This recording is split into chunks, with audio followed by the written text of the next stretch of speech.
Yo me voy a parar de pie, pero ustedes no hace falta que se pongan. Me gusta hablar parado.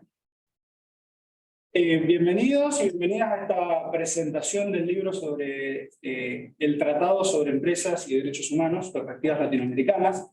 Este panel con autoras, con las autoras que tenemos aquí argentinas que viven en Argentina y además con el coordinador, con Humberto Cantú Rivera, a quienes voy a presentar en un minuto. En primer lugar, quería agradecer al Departamento de Derecho Internacional de la Facultad de Derecho de la Universidad Austral por organizar esta actividad y a la Fundación Konrad Adenauer que nos ha auspiciado también en este evento, y aquí tenemos la presencia de representantes de esta fundación. A Miguel Ángel Barbosa. También quería agradecer la presencia de tantas personas amigas y tan relevantes en esta materia en nuestro país, como Mariana Aguali, que está aquí presente, que es oficial de Derechos Humanos y Empresas de la Oficina Regional para América del Sur, de la Oficina del Alto Comisionado de Naciones Unidas para Derechos Humanos, bueno, y profesores de la CASA, de la Facultad de Derecho de la Austral. Muchas gracias por estar aquí. Estamos reunidos para presentar un libro, no un tratado. Primera aclaración. Primera aclaración, es un libro sobre un tratado o, si su generosidad nos lo permite, un tratado sobre un tratado. Pero la palabra tratado en el nombre de este libro no hace referencia justamente a la doctrina. Me voy a aprovechar del famoso artículo 38 del Estatuto de la Corte Internacional de Justicia, porque la fuente que vamos a hablar aquí es la que está mencionada en el literal A del inciso 1, es decir, una convención internacional, ya sea general o particular, que establece reglas expresamente reconocidas por los Estados. No de las doctrinas de los publicistas de mayor competencia en las distintas naciones, como dice el literal D. No digo que quienes están aquí presentes sean publicistas de la mayor competencia, que lo son, o privatistas, como Florencia, pero justamente de lo que vamos a hablar es de un tratado internacional, o del borrador de un tratado internacional. Y la materia sobre la que versa ese tratado, y por lo tanto, por supuesto, el libro, es el de empresas y derechos humanos. Son dos cuestiones no intuitivamente relacionadas. Al menos no durante mucho tiempo relacionadas con la doctrina tradicional del derecho internacional público. Cuando hace unos años estaba haciendo el máster, tomé una materia de empresas y derechos humanos, y un compañero mío, un sudafricano muy divertido, recordando, no sé si ustedes conocen ese programa de televisión que durante tantos años funcionaba en Estados Unidos, dirigido por Drew Carey, que se llamaba Whose Line Is It Anyway? Era un programa de improvisación en el cual había 3 actores de improvisación, a los cuales les daban una consigna, y ellos tenían que improvisar algo ahí en el escenario. Y el programa siempre empezaba con la famosa frase de Drew Carey que decía: bienvenidos a Whose Line Is It Anyway? El programa en el que todo es inventado y los puntos no importan. Porque él siempre, después de las actuaciones, le daba puntos a los participantes, pero no servían para nada, no era una competencia. Mi compañero en el máster, haciendo esta materia, hizo un meme con Drew Carey muy famoso, donde decía: bienvenidos a Empresas y Derechos Humanos, la rama del derecho donde todo es inventado y las fuentes no importan. Decía eso, ¿no? Entonces, justamente vamos a enfrentar ese desafío. Los que nos dedicamos a Empresas y Derechos Humanos nos enfrentamos a ese desafío, donde la primera impresión, el prejuicio, y estaba hablando de muchos años ya hacia atrás, la idea de que si lo que estamos discutiendo y a lo que nos dedicamos está basado en fuentes de derecho internacional. Si conocemos un poco mejor la historia de nuestra disciplina, la historia del derecho internacional, en realidad dice lo contrario. En el origen mismo del derecho internacional, uno de los que muchos reconocen como padre del derecho internacional, Hugo Grossio, en realidad era un abogado corporativo. Y la famosa obra de Iure Belli ad Pacis es la defensa que él hizo para la Compañía Holandesa de las Indias Orientales para justificar una toma de unas presas cuando se quedó con los barcos de los comerciantes portugueses en la zona que estaban ahí frente a las costas del actual Singapur. Es decir, el fundador del derecho internacional lo que estaba es justificando, bueno, en las relaciones de una empresa en aquella época funcionando. Lo mismo, quizá algo similar podríamos decir sobre el verdadero padre del derecho internacional, Francisco de Vitoria, que cuando empieza a escribir Francisco de Vitoria es la persona más citada por Grocio en su obra, donde cuando comienza a sentar las bases de lo que hoy entendemos por derecho internacional, lo hace justamente teniendo presente la relación y los derechos de las comunidades indígenas de América sobre sus territorios. Y Bartolomé de las Casas, a quien a mí me gusta pensar como un antecesor mío, no lo sé, esto no está chequeado, pero me gusta pensar que soy pariente de uno de los fundadores de los derechos humanos, que también justamente denunció violaciones de derechos humanos cometidas por los encomenderos, es decir, actores privados que estaban cometiendo graves violaciones de derechos. Es decir, la conexión entre empresas y derechos humanos, empresas y derecho internacional es muy antigua, no la veo como desde el principio del derecho internacional. Pero también es cierto que el estatocentrismo se metió en el derecho internacional y como dice Nicolás Carrillo Santarelli, mi director de tesis, y además es autor de uno de los capítulos, la estatalidad es el santo grial del uso legitimador del derecho internacional. Y hoy el derecho internacional centrado en el Estado, consecuencia de este eurocentrismo también del derecho internacional, nos puso muchas barreras mentales a la hora de poder trabajar los temas de empresas y derechos humanos desde el derecho internacional. Barreras que hoy complican justamente la protección de la persona y de sus derechos. En fin, hoy el derecho internacional de los derechos humanos sigue siendo muy estatocéntrico. Seguimos pensando en que el responsable y el que debe, por supuesto, que debe garantizar y proteger los derechos, pero tenemos otros actores que son tan poderosos como el Estado y pueden impactar abusando y violando derechos humanos tanto o más que el Estado. Además tenemos estos actores corporativos que son reguladores, quizás más que el Estado, y por eso es tan necesario que nos dediquemos a esta materia.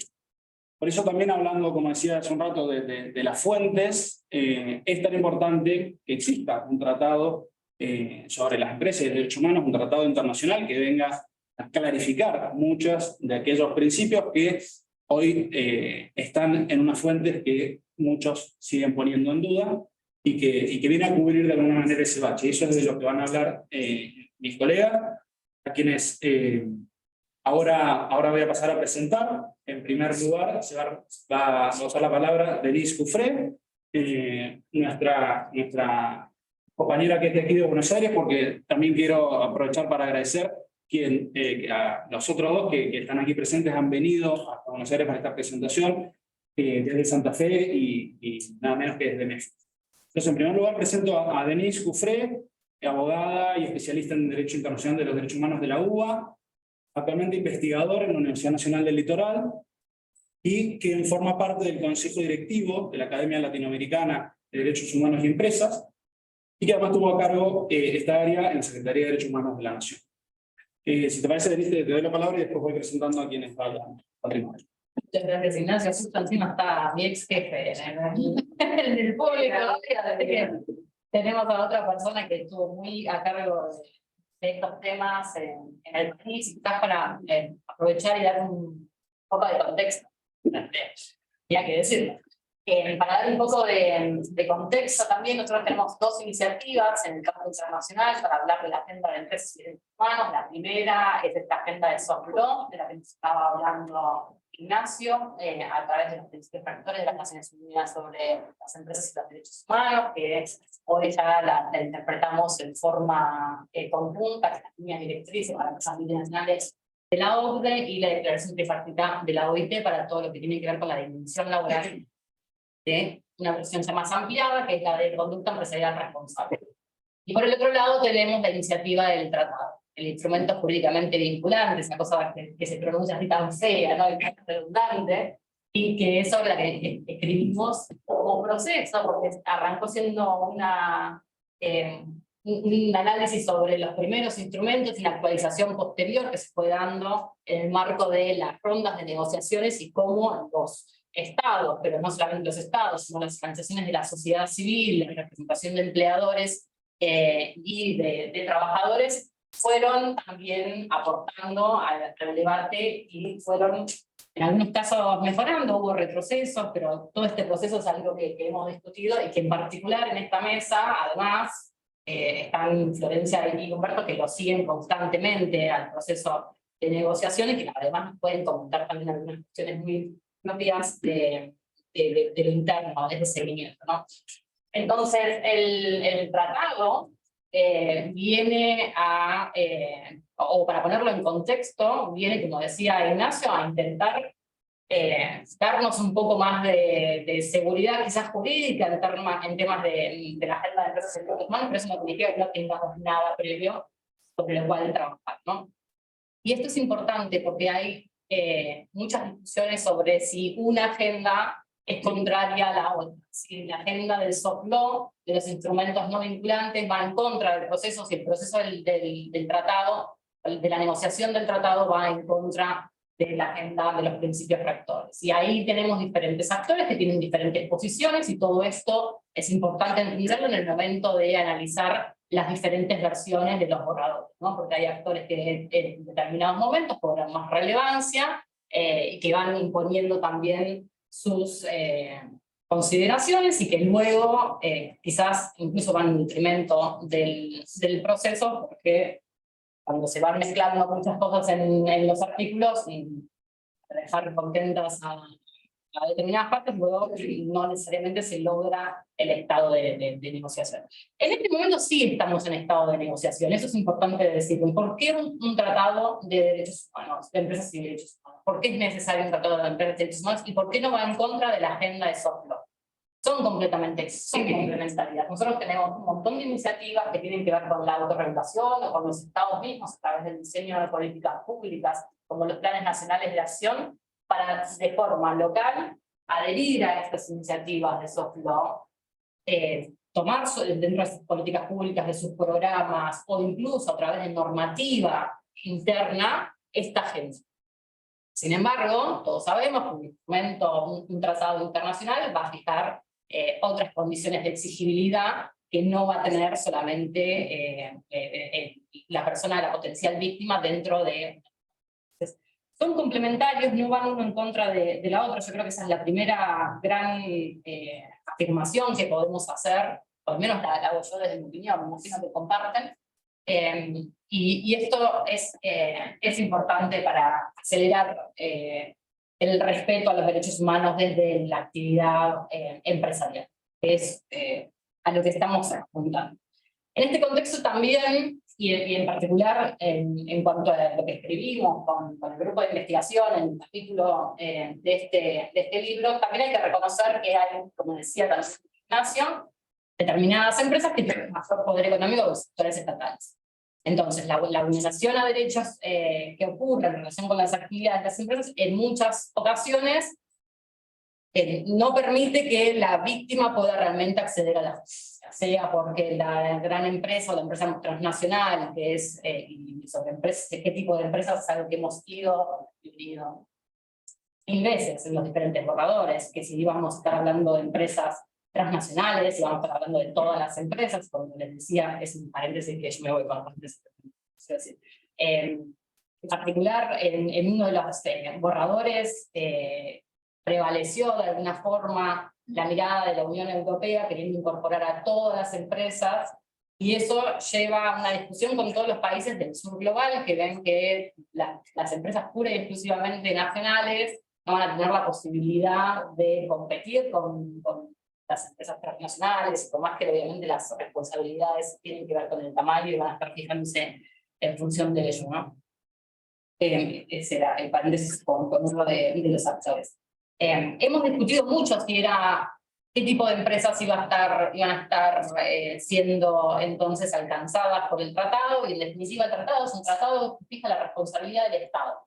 Habla de la responsabilidad de las empresas, pero está siempre en el campo de las obligaciones del Estado de establecer dentro de su país todas las medidas necesarias, y por eso digo que van completamente a favor o en línea con las normativas de soft law, que le piden al Estado constantemente que tome medidas de prevención, de adopción de reglamentación y de políticas públicas para establecer un contexto de respeto a los derechos humanos en el marco de la actividad de las empresas. También le va a estar pidiendo al Estado que arbitre todos los medios de acceso a la justicia. Esto es importantísimo en el marco de pensar en la exigibilidad, nuevamente, no solamente a nivel interna del país, sino de la responsabilidad internacional del Estado cuando no sucede esto. En algún punto nosotros pensamos sobre si las discusiones que se dieron también sobre qué derechos humanos son los que están involucrados iban a generar realmente un problema, y es algo que en las discusiones se sigue discutiendo. En la última ronda todavía se sigue discutiendo qué derechos humanos son los que van a estar tomándose en consideración en el tratado. Y lo cierto es que se pueden establecer diferentes niveles de protección según precisamente la normativa a la que adhieran el derecho internacional de los derechos humanos. Y muchas veces es más simple hablar de niveles de protección como se hace en el sistema interamericano, donde tenemos por un lado estados que solamente van a tener a la declaración americana, vamos a tener estados que van a haber ratificado la Convención Interamericana, y vamos a tener estados que además de haber ratificado la Convención Interamericana han aceptado su competencia para ser juzgados ante ella. Pensamos que en términos de respeto a los derechos humanos en el marco de un tratado de empresas y derechos humanos, en definitiva, más allá de ciertas restricciones, pensamos que es un tratado que es para todos los países, y que todavía lo discutíamos en la mesa ayer con los colegas. Hay países que son dualistas y van a requerir incluso interiorizar a través de una norma todo tipo de instrumento internacional, y que eso lleva a ciertas discusiones. Yo lo digo, todo esto lleva a discusiones porque nosotros tenemos la posibilidad de ver en la página del grupo abierto todos los comentarios que hacen los estados pidiendo modificaciones en los borradores de los artículos, ¿no? Entonces vemos de golpe que un país tiene una redacción, una modificación, y que luego los países adhieren, pero uno no. Y eso lo podemos ver. Y podemos ver siempre a Brasil diciendo los derechos internacionalmente reconocidos, sean parte que hagan a la responsabilidad del Estado, que hayan ratificado ellos. Brasil es dualista.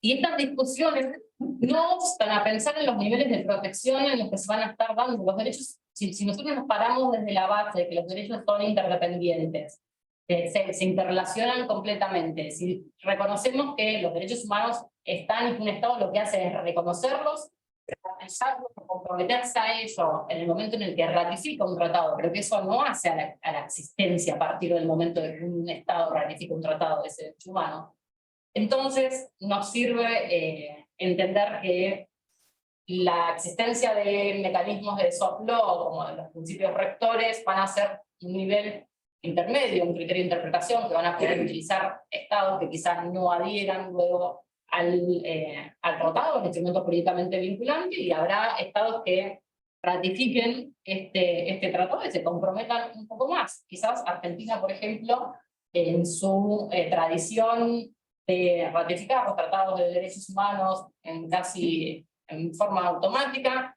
podría ratificar este tratado, negociar este tratado en forma activa, para que se llegue a la mejor redacción posible, pero que ya, como decíamos, estamos en circunstancias de pensar en un tratado en estado de negociación, y poder pensar entonces en la posibilidad de la exigibilidad también internacional, o el reconocimiento de la responsabilidad internacional del Estado argentino en caso de vulneraciones a derechos humanos que se den en el marco de las actividades o de los contextos empresariales. El tratado ha pasado por muchos estadios en estos años, estamos por la octava ronda. Humberto está muy expectante de la novena. podemos entender que realmente estamos en un momento en el que se pueden sumar los países a negociar activamente este tratado. Lo digo pensando también en términos, digamos, en el contexto local, en cómo estamos en Argentina después de los últimos años de políticas que están llevando adelante para de alguna forma establecer una situación, un marco de respeto a los derechos humanos en torno a las actividades de las empresas. No estamos ya en un estadio de negociación del tratado donde hay muchísimas cosas para discutir, se han acordado los puntos centrales y quedan algunos quizás que se retoman en general, pero ya estamos en un nivel técnico importante como para poder avanzar con eso. Quiero cerrar con una idea que tiene que ver con un principio de realidad, en realidad, valga la redundancia. Y es que ningún instrumento jurídico por sí solo va a modificar una situación. Entonces, tener un tratado, no tener un tratado, si no va a haber ningún tipo de política pública, de adopción de normas, de modificación de la regulación, de establecer los mecanismos para el acceso a la justicia, de acompañamiento a las víctimas, de mejores prácticas de respeto a los derechos humanos por parte del sector privado local, pero también por parte del Estado, implementándolas. Lo cierto es que no va a modificar absolutamente nada. Y bajo este principio de la realidad, nuevamente es importante resaltar que estamos hablando, en el caso al menos de las empresas transnacionales, de actores sumamente poderosos. En ciertas ocasiones, como decíamos, incluso más poderoso que los estados, y eso no debería obstar de todas formas a que los estados tomen todas las medidas posibles para proteger los derechos humanos de las personas que se encuentran en esos estados. Y esto lo he ido también pensando en el marco de ciertas nociones como las de captura corporativa del Estado, que en realidad siento que de alguna manera vienen a justificar a los estados no haciendo todo lo que está a su alcance, todo lo que deberían hacer para proteger de vulneraciones de derechos humanos.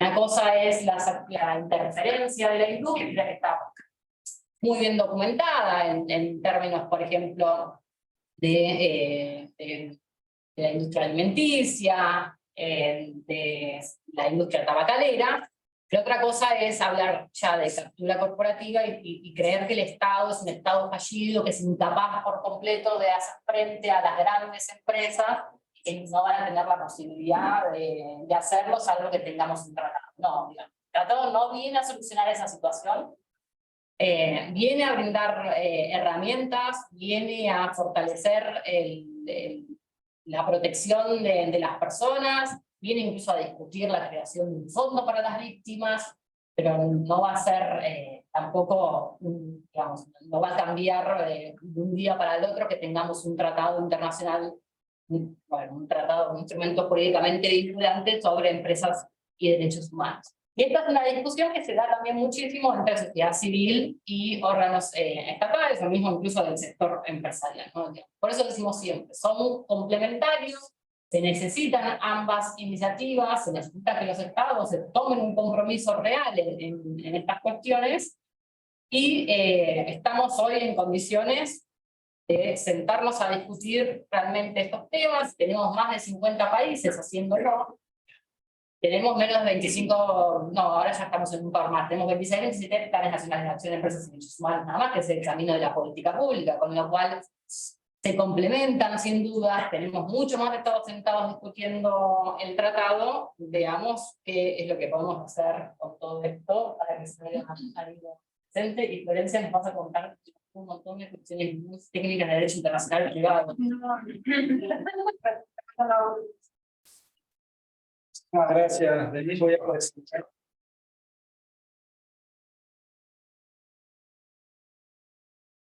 Voy a presentar ahora a Florencia Rodríguez Rossi, que es profesora ayudante de cátedra de Derecho Internacional Privado y doctoranda en la Universidad Nacional del Litoral. Estamos en esa lucha ambos. Bueno,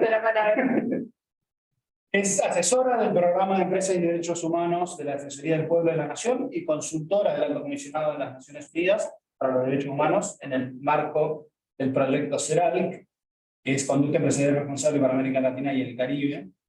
Es miembro del Consejo Consultivo del Punto Nacional de Contacto Argentino de la OCDE para las líneas directrices sobre empresas multinacionales y miembro también del Consejo Directivo de la Academia de Derechos Humanos. Gracias, Ignacio, por la presentación, por la aclaración de que era consultora del proyecto CERAL hace un par de meses, pero bueno, sigo siendo en espíritu, María.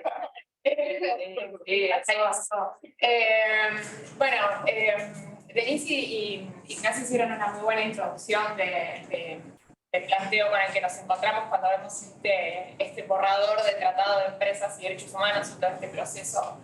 Resulta muy interesante desde el derecho internacional público, desde el derecho internacional de los derechos humanos y curiosamente también resulta muy interesante desde la perspectiva del derecho internacional privado.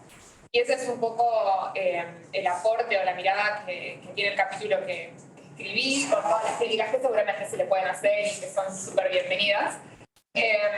Pero es una singularidad tener esta conversación en el marco de un instrumento que se denomina, se piensa y se discute en el marco del Consejo de Derechos Humanos, del sistema de derechos humanos en particular, y donde de repente aparecen normas que son eminentemente del derecho internacional privado, como un artículo sobre ley aplicable, o un artículo sobre distribución de la competencia internacional, o un artículo sobre reconocimiento de sentencias internacionales, y eso es no solo muy singular, sino preocupante para pensarlo cuando el derecho internacional privado está esencialmente ausente de esa conversación.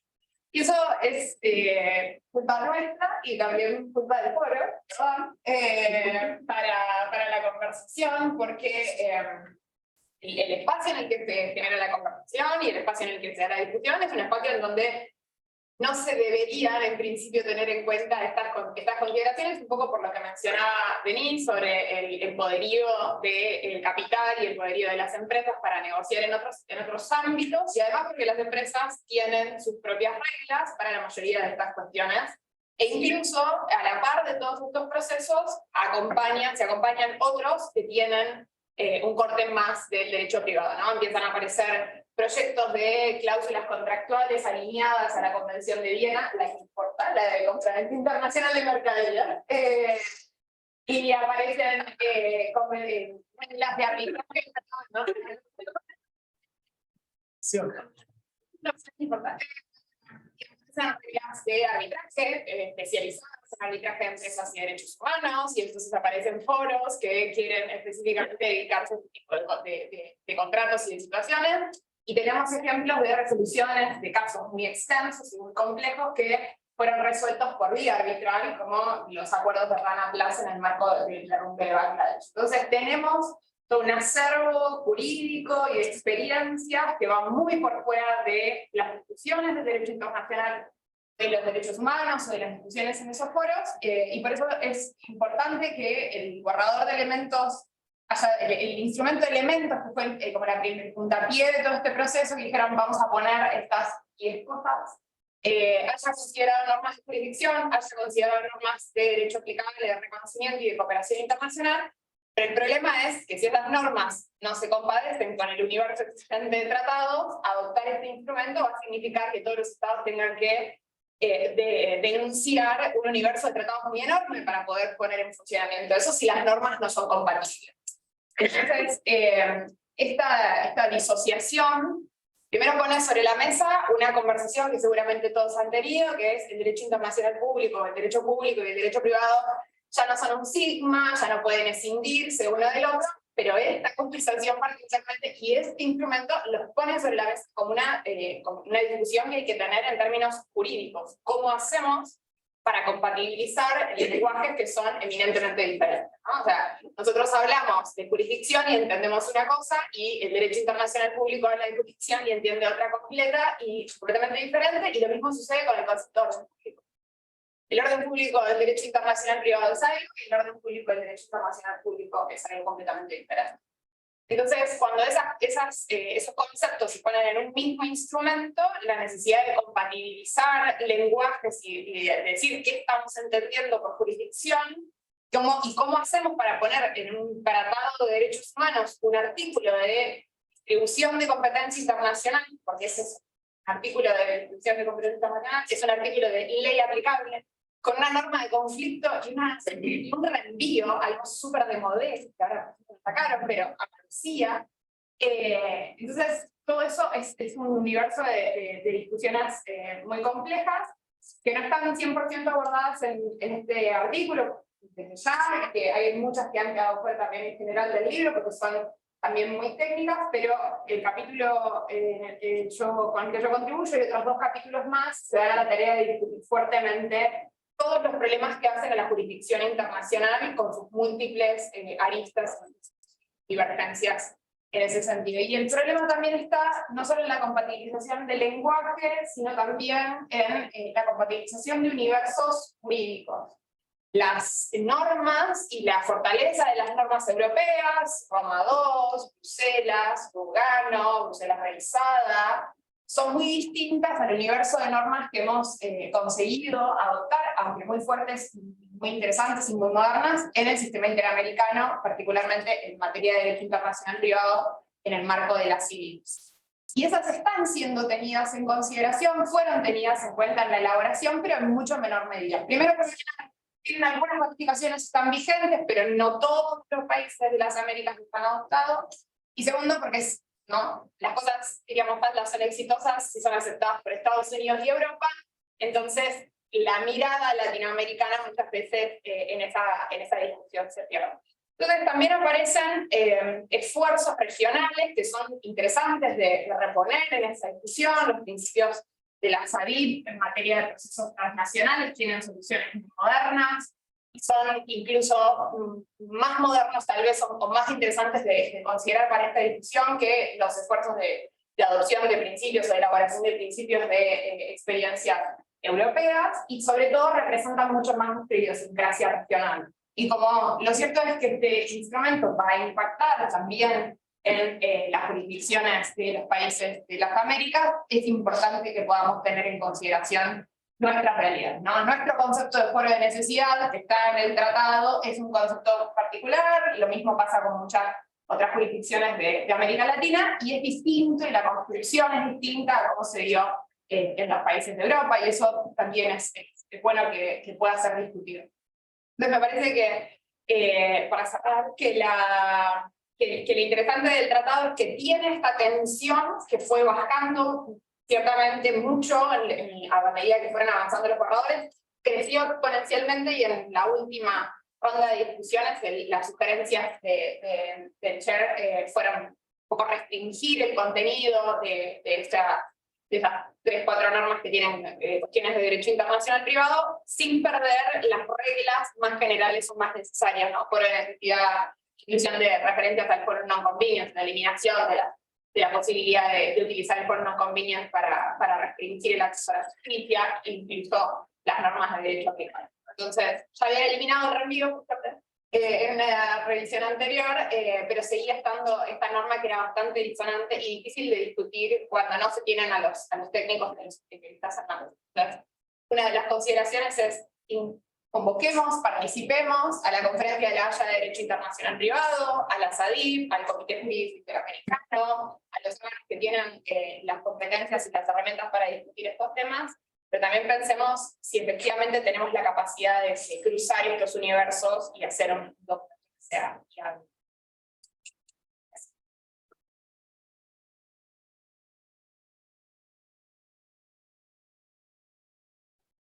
Buenas gracias, Florencia. Ahora paso a presentar al último panelista, que es además mi coordinador de este libro, Humberto Cantú Rivera, es profesor titular de la Escuela de Derecho y Ciencias Sociales de la Universidad de Monterrey y director de su Instituto de Derechos Humanos y Empresas.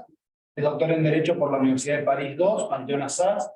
Dirige la Academia Latinoamericana de Derechos Humanos y Empresas. Es vicepresidente de la Global Business and Human Rights Scholars Association y miembro del comité directivo del Teaching Business and Human Rights Forum.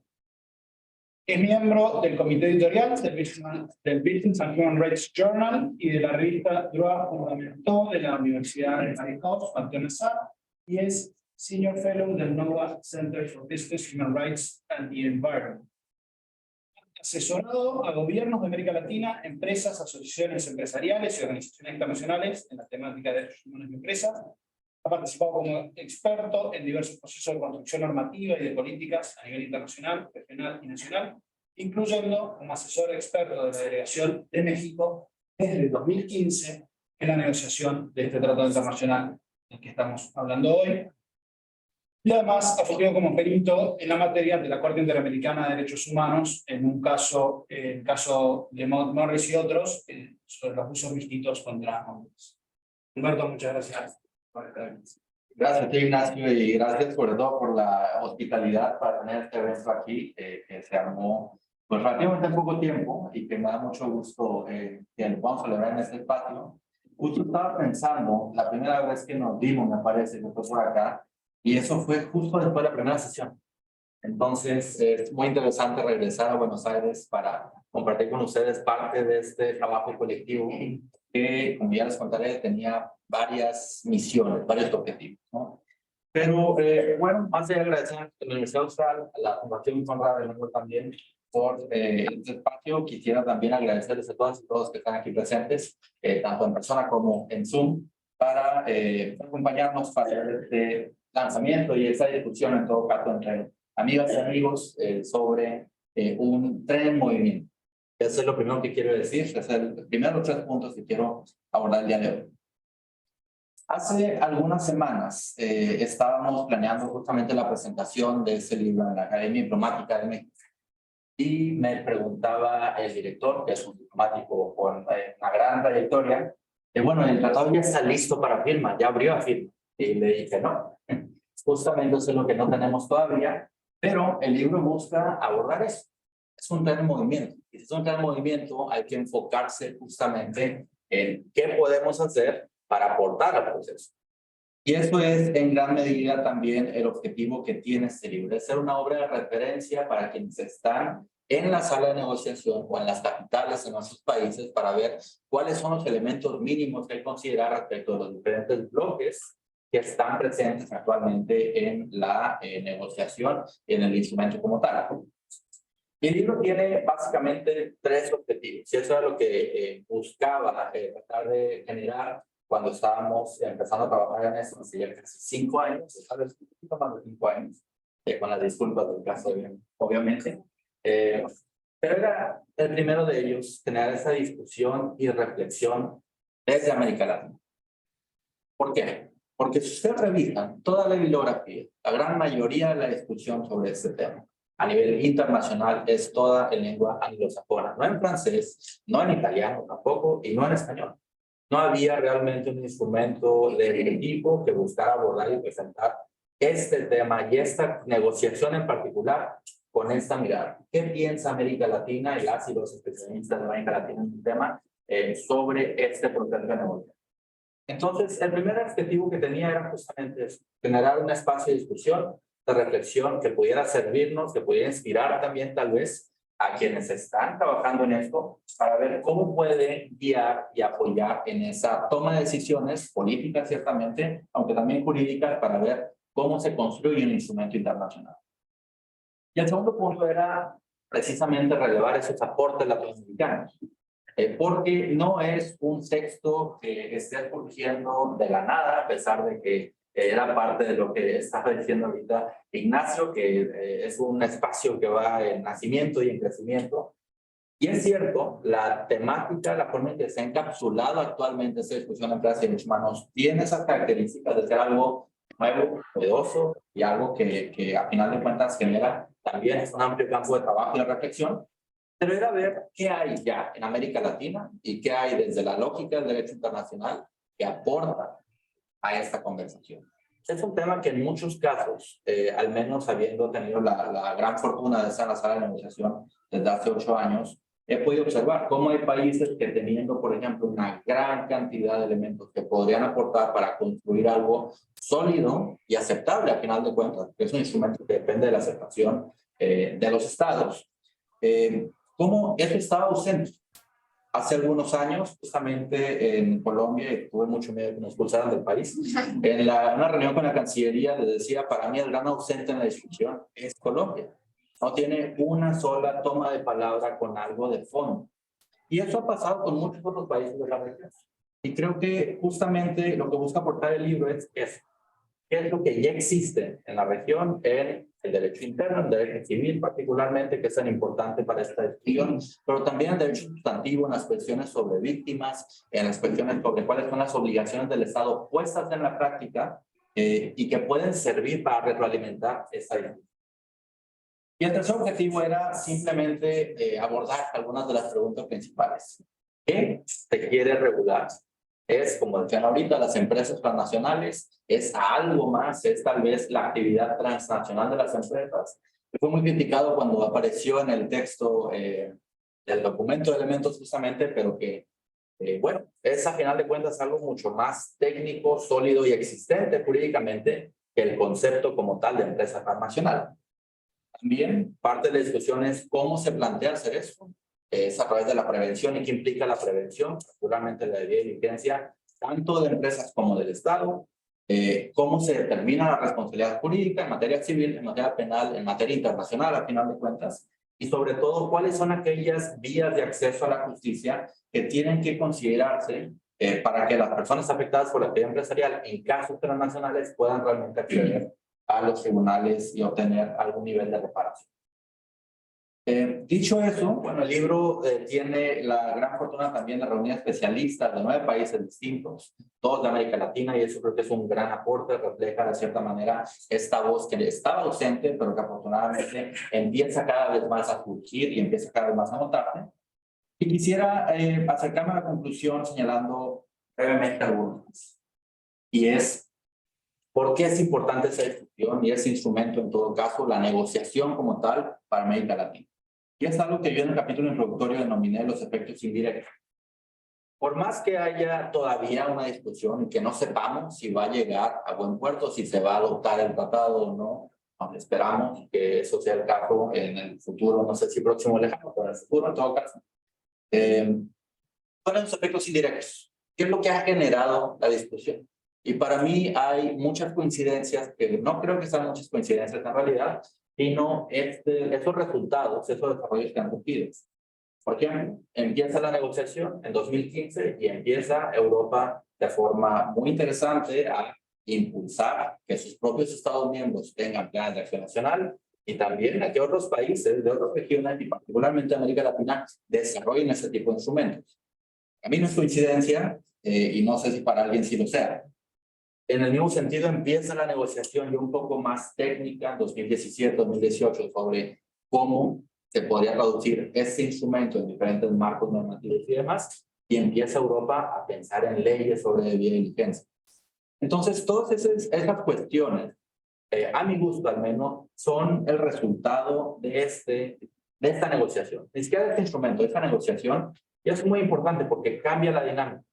Ya no es ahora sí realmente un tema meramente voluntario, es un tema en el que las normas son el resultado de esa presión internacional, el resultado de ese proceso de negociación y genera de cierta manera una expectativa de que vaya a haber un universo más o menos uniforme de normas sobre ese tema. El segundo punto es también reflexionar, y esto creo que surge de esta negociación, en qué es América Latina. Curiosamente, se plantea siempre como sur global, con lo que es tan indefinido como concepto, sur global. Justamente en la Ciudad de México me preguntaban, bueno, ¿cuál es el papel de China en esa negociación? Yo les decía, bueno, China no puede ser clasificado como sur, definitivamente, y tiene mucho de global. Entonces, esa es la misma situación que ocurre para muchos países y muchas empresas de esa región. No solamente es un lugar de destino de las inversiones, es un lugar de origen de las inversiones, tal vez a nivel regional, tal vez a nivel global, pero lo cierto es que este tratado es relevante justamente por eso, porque plantea cuál es el papel de América Latina cuando las inversiones también surgen de este lado y van a otros horizontes. Y el tercer punto, ya para concluir, es justamente cuánto hay ya.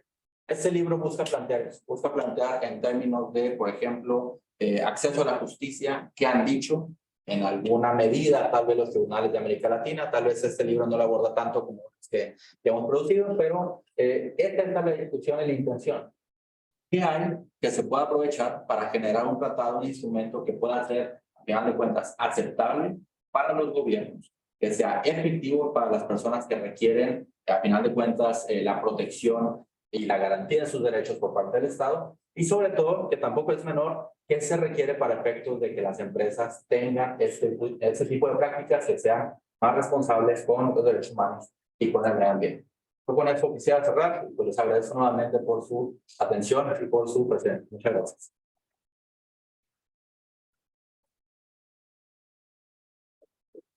Bueno, a mí antes de cerrar me gustaría abrir el paso de preguntas si quieren hacer una pregunta o comentario para aprovechar que tenemos participantes tan ilustres. Bueno, y después, cuando terminemos cada parte, invitarlos a todos que bajemos al entrepiso a disfrutar y a brindar por esta nueva obra que han sido. Y en primer lugar, yo quiero agradecerle mucho a Humberto, por supuesto también a mis compañeras en la redacción de este libro, pero el haberme invitado hace un montón de años cuando llamó por primera vez y me dijo, bueno, está esta posibilidad, estamos escribiendo esto, y me enteré quiénes eran las otras personas que escribían el libro, dije, no me puedo perder de ahí porque realmente están los grandes expertos latinoamericanos en el tema, así que gracias Humberto por la generosidad de haberme invitado, y también creo que es justo reconocerlo, esto demuestra el liderazgo que tiene Humberto en esta materia en nuestra región, de que convoca y todos efectivamente, porque realmente las personas que han escrito en este libro son los grandes expertos en la materia en nuestra región.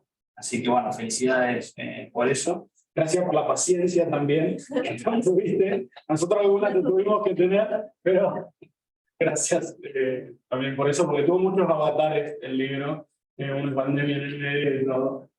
Cambios editoriales, etc. Eso es algo que hay que contar un poco también. Yo creo que estaba pinchando para que... Bueno, este proyecto empezó en 2017, 5 años.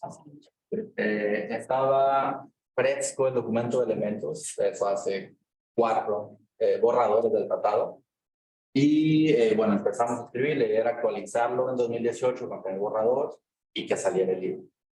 Entre algunos cambios que tuvieron que hacerse por cuestiones de tiempo, una actualización, una segunda actualización incluso, y una pandemia, como dice, estuvo por medio, me tocó lidiar con que una de las más prestigiadas casas jurídicas en América Latina, no voy a decir cuál, pero se puede imaginar, tardó más de 1 año y medio en dictaminar este libro y me decían, no encontramos quien lo pueda dictaminar porque es muy específico.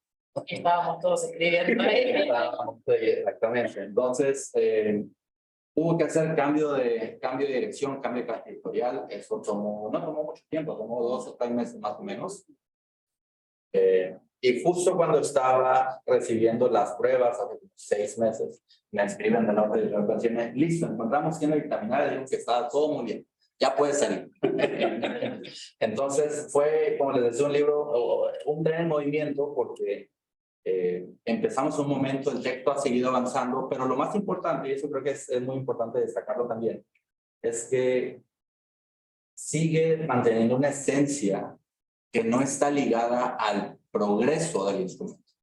O sea, el planteamiento inicial de los autores fue, vamos a pensar en cuáles son las bases jurídicas internacionales o internas, dibujar con eso cada capítulo y obviamente habrá reflexiones sobre el instrumento al momento en el que están escribiendo. Pero ese es el valor que tiene todavía una gran cantidad de doctrina y de análisis jurídico técnico que permite ver, bueno, esas son las bases. Y también hay que decirlo, el texto afortunadamente o desafortunadamente no ha cambiado.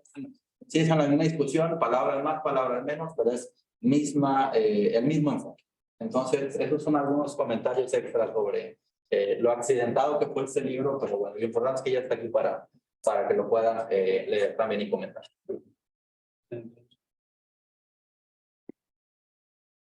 Bueno, muy bien. Una pregunta en el Zoom, tenemos... Bueno, entonces, nuevamente gracias a todos y a todas por venir. Y ahora sí, muy difícil llegar al entrepiso. Acá hay varios profesores de la clase que los van a ir orientando, porque si no pueden terminar en cualquier lado y no queremos que se pierdan esa parte también importante del evento. Así que bueno, muchas gracias.